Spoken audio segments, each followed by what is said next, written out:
Hello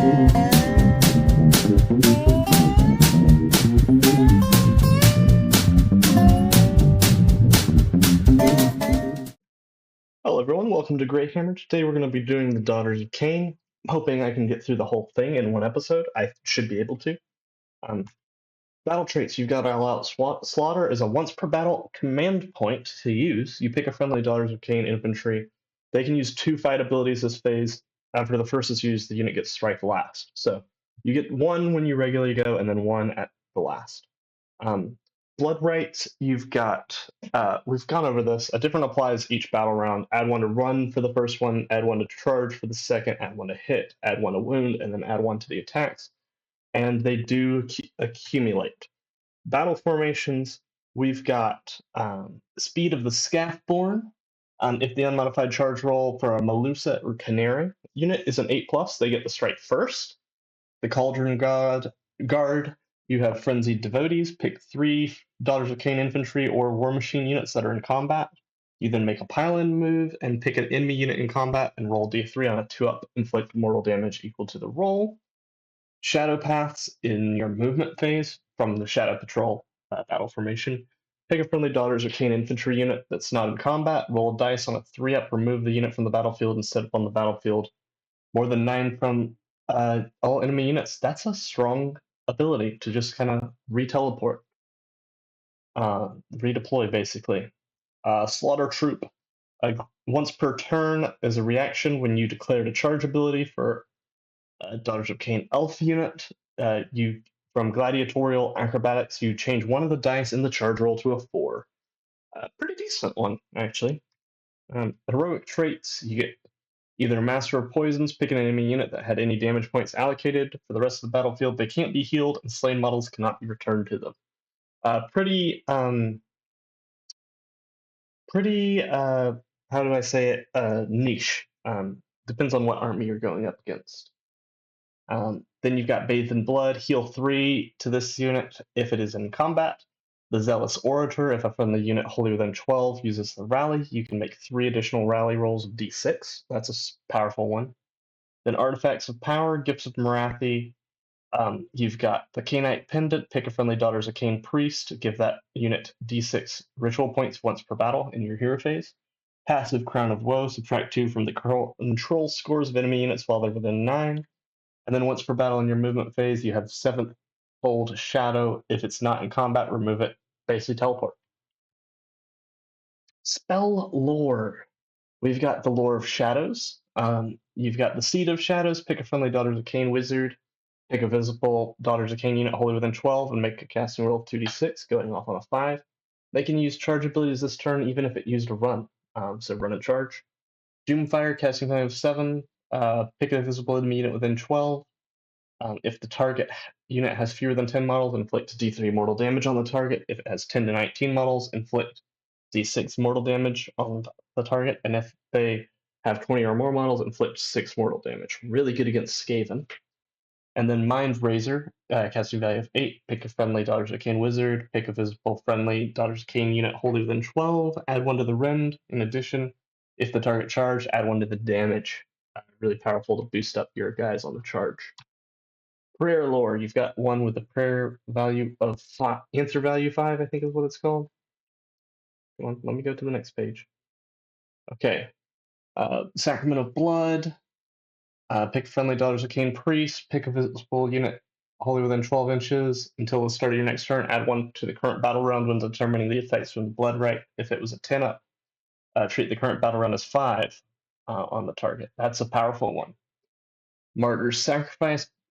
Prayer answer value 4. Daughters of Khaine Priest. Wholly within 12 inches unit. Until the start of the next turn, each time a model in the unit is slain, before removing, pick an enemy unit in combat and roll a dice. If the chanting roll was an 8+, roll 2 dice instead of 1 for each 5-up inflict mortal damage unit after the fight ability has been resolved. Good kind of hit back at the enemy for hitting you. Covenant of the Iron Heart, casting value of 4. Pick a friendly Daughters of Khaine Priest.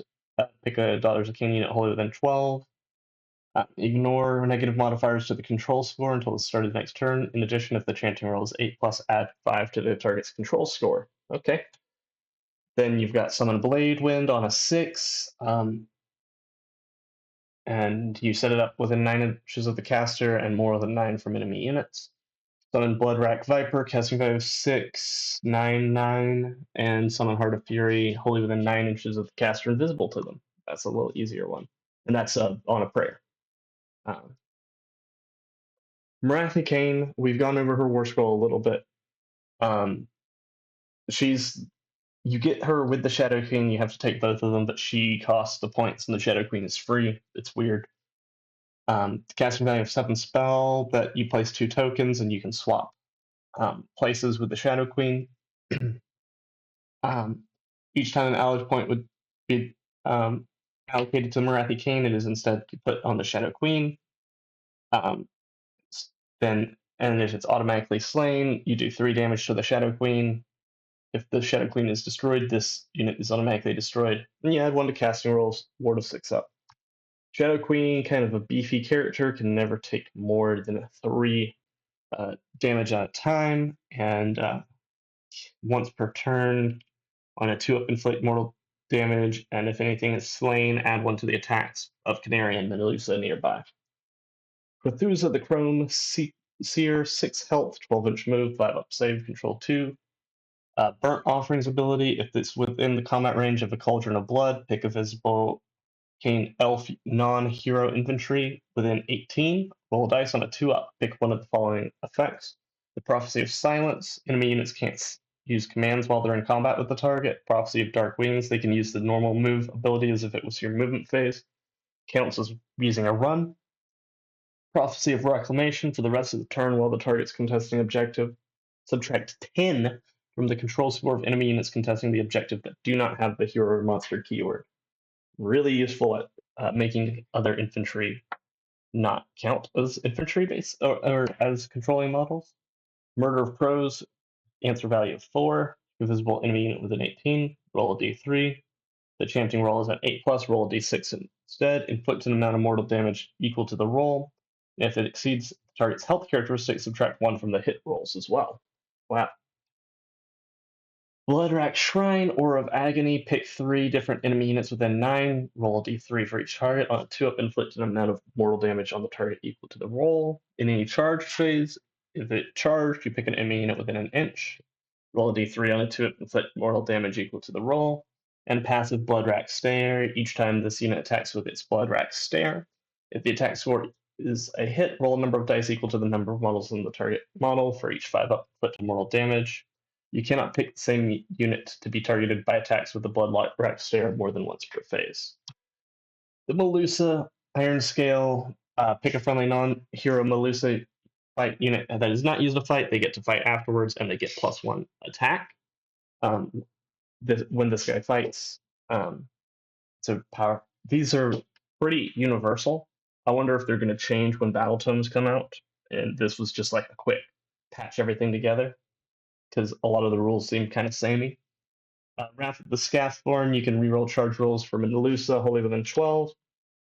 Hag Queen on Cauldron of Blood. Add 1 to save rolls for friendly Daughters of Khaine infantry while they're wholly within 9. In addition, add 1 to chanting rolls for priests while they're wholly within 9. That's a powerful passive. In any charge phase, gets Bladed Impact as well. And then Witch Brew, once per turn in the hero phase, pick a friendly Daughters of Khaine unit, roll a dice on a 3-up, they get a ward of 5-up instead of 6-up. It's a pretty powerful ability as well. Bloodrack Medusa has the Bloodrack Stare, and then pretty much a slightly weaker version of the Melusa Iron Scale. The Hag Queen, kind of your base priest, pick a friendly Daughters of Khaine unit wholly within 12, and the 3-up give them the ward of 5-up. Same Witch Brew ability. Avatar of Khaine acts as your kind of hitty, killy monster. If this unit charged this phase, pick an enemy unit within an inch, roll a d3 on a 2-up, inflict mortal damage on the target equal to the roll. If the target's a monster, double the amount of mortal damage inflicted. Slaughter Queen on Cauldron of Blood has the Altar of Khaine, giving that add 1 to save rolls and add 1 to chanting rolls, has the Bladed Impact, and then the once per turn in the combat phase.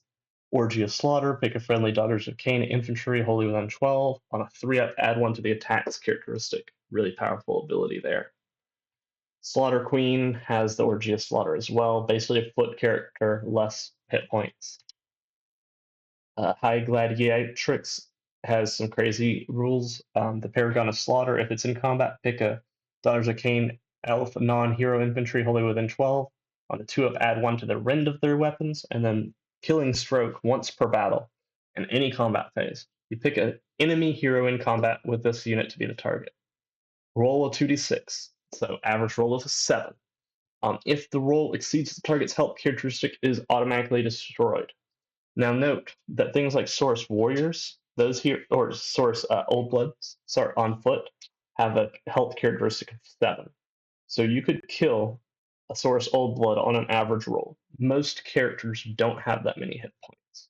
I think Ogre Tyrant probably has 8. I haven't looked at its rule. Well, its rules hasn't come out yet, but can kill a lot of other foot characters in one fell swoop.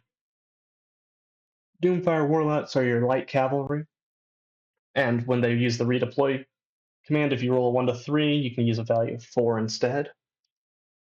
Sisters of Slaughter, you've got the Dance of Death. In any enemy combat phase, they can move 3 inches. It can pass through combat ranges and can move and can end the move in combat. Pretty powerful, kind of little movement. Sisters of Slaughter with bladed bucklers, they get an extra thing on their save. They get the Dance of Diversion, subtracting 1 from hit rolls for combat attacks that target this unit. And each time you make an unmodified save roll of 6, inflicts mortal damage after the fight's been resolved. Witch Elves with bladed bucklers, same ability. Basically same thing there. Witch Elves with paired Scansa, slightly hittier, but less armor save. And you add 1 if they charge. Add 1 to the rend if they charge. And then you've got the Bloodstalkers. So your Melusai with bows. If the unit has not used a move and was not set up, they score critical hits on 5+ for the rest of the turn, as they basically can take aim. Pretty powerful ability there. The Canary Heartlanders we've already gone over, being able to set them up in the skies and then bring them back down. And then if they use a shoot ability, they can move d6. They cannot move into combat, though. Blood Sisters are your melee Melusai. You've got Crystal Touch. Pick an enemy unit, roll dice. If they exceed the target's health characteristic, the target has strike last. So pretty good against infantries and kind of weaker heroes. Canary Life Takers. You can also put them in the skies. And reaction when you declare a fight after resolving, it can immediately move d6. It can not move that move in combat with any units that it was not already in combat with. The Khainite Shadow Stalkers, kind of interesting. They can you can teleport them around the battlefield. Pretty useful. Unit of 9. The Bloodracked Viper will go a little bit more into detail on this. We've actually been making good time on this. You've got Fang Strikes, 3 attacks, 4-up, 2-up, rend 1, 3 damage, anti-hero, and crit mortal. You pick it, and then once per turn in any combat phase, you pick an enemy infantry hero in combat with the manifestation. Roll a dice. On a 3-up, the target has strike last. And has a ward of 6-up, 10 health, 9-inch move, 4-up save, banishment value of 7. A really powerful manifestation that, if nothing else, is going to soak up your enemy's banishments, because that's nasty. Blade Wind, you've got 7 health, 12-inch move, 6-up save, banishment 7 up. Bladed Vortex, 9 attacks, 3-up, 3-up, rend 1, 1 damage, crit of 2 hits. In any combat phase, if it charged, pick an enemy unit in combat with it. On a 3-up, ignore positive modifiers to the save rolls for the target for the rest of the turn. Has a ward of 6-up. Heart of Fury doesn't have a move. Casting value 7, save of 4-up, banishment 7-up. Locus of the Murder God, subtract 1 from wound rolls for combat attacks that target Daughters of Khaine infantry units while they're wholly within 12. And then you've got the Heartflayer Troop, which has Melusa Ironscale, 2 units of 5 Witch Elves, a unit of 5 Doomfire Warlocks, and 5 Bloodstalkers. You get basically the same thing as your regular battle trait. And then your regiment abilities, you pick one, either Murderous Epiphany once per battle in your hero phase. All friendly units gain the Blood Rights passive ability they would have gained at the start of the next battle round.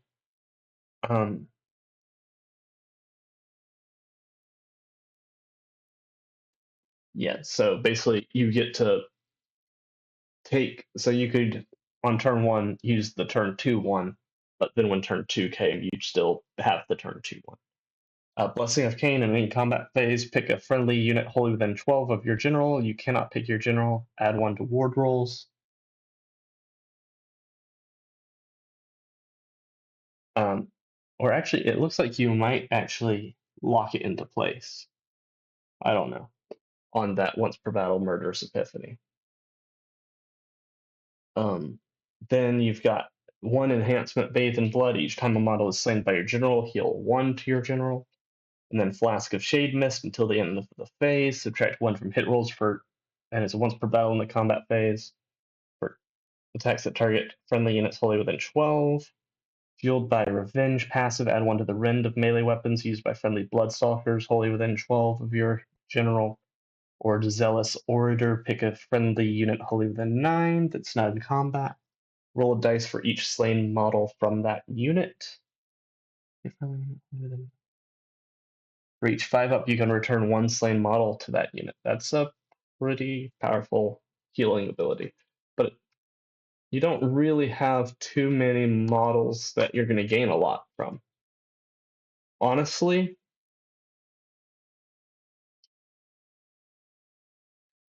I think this might be a pretty weak Spearhead.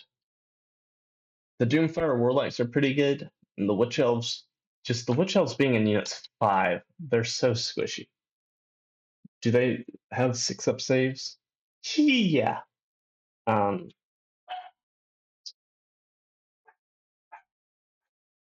Sorry about the dogs barking. 1 second.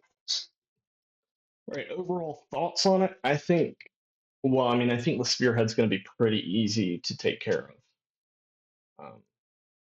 You have 3 of those, right? Oh no, 5. Okay, so that's a little bit better. So that's 10 wins there, 15 wins there, 5 there, 5 there. Still pretty low wound army, but I think it will be fine. As for the rest of it, you kill really well. There's not a lot of ranged, obviously. This is basically your only long-range unit with the Bloodstalkers, 18 inches.